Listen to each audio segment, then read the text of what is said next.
Simon and Garfunkel's Parsley, Sage, Rosemary, and Thyme might just be the coziest protest album ever made. It's the kind of record that can serenade you with Renaissance herbs one moment and then quietly remind you that the world's fallen apart in the next. Released in 1966, it's both a warm blanket of harmony and a slyly subversive folk pop statement. Proof that you can sound angelic while throwing daggers at society. The opener, Scarborough Fair and Canticle, is a perfect example. On the surface, it's a dreamy reworking of centuries-old English ballads.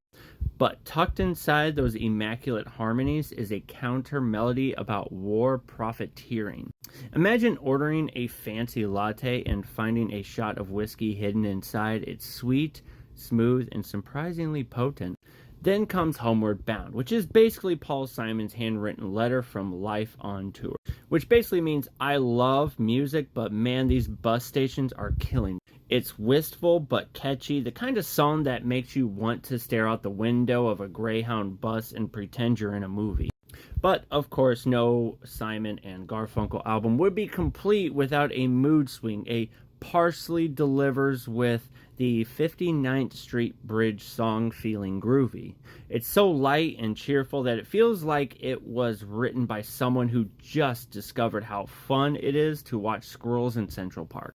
It's also probably responsible for 40 years of uncles telling you to slow down, you move too fast at family gatherings. But don't get too comfortable because the album has teeth. A simple, desultory Philippic is Simon's deadpan parody of Bob Dylan, complete with rapid-fire cultural name drops and a nasal twang.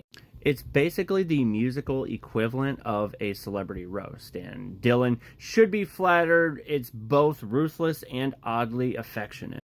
And then there's 7 O'Clock News, Silent Night, one of the eeriest experiments of the 1960s. Over a pristine carol, a newscaster reads off grim headlines about riots and murders, reminding you that peace on earth was feeling pretty far away from 1960s. It's chilling like the original mashup track, except it punches you in the gut instead of making you dance. What makes Parsley, Sage, Rosemary, and Thyme so endearing is its balancing act. It's a record that can lull you with lullabies, poke fun at the contemporaries, and slip in some pointed political commentary without ever raising its voice.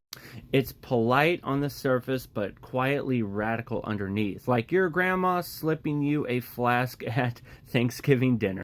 This is Simon and Garfunkel in full bloom, part poetry, part satire, part protest, and all wrapped in harmony so pristine they could convince even the most cynical listener to stop and smell the rosemary. So if you haven't listened to this album, do yourself a favor, check it out, let me know what you think.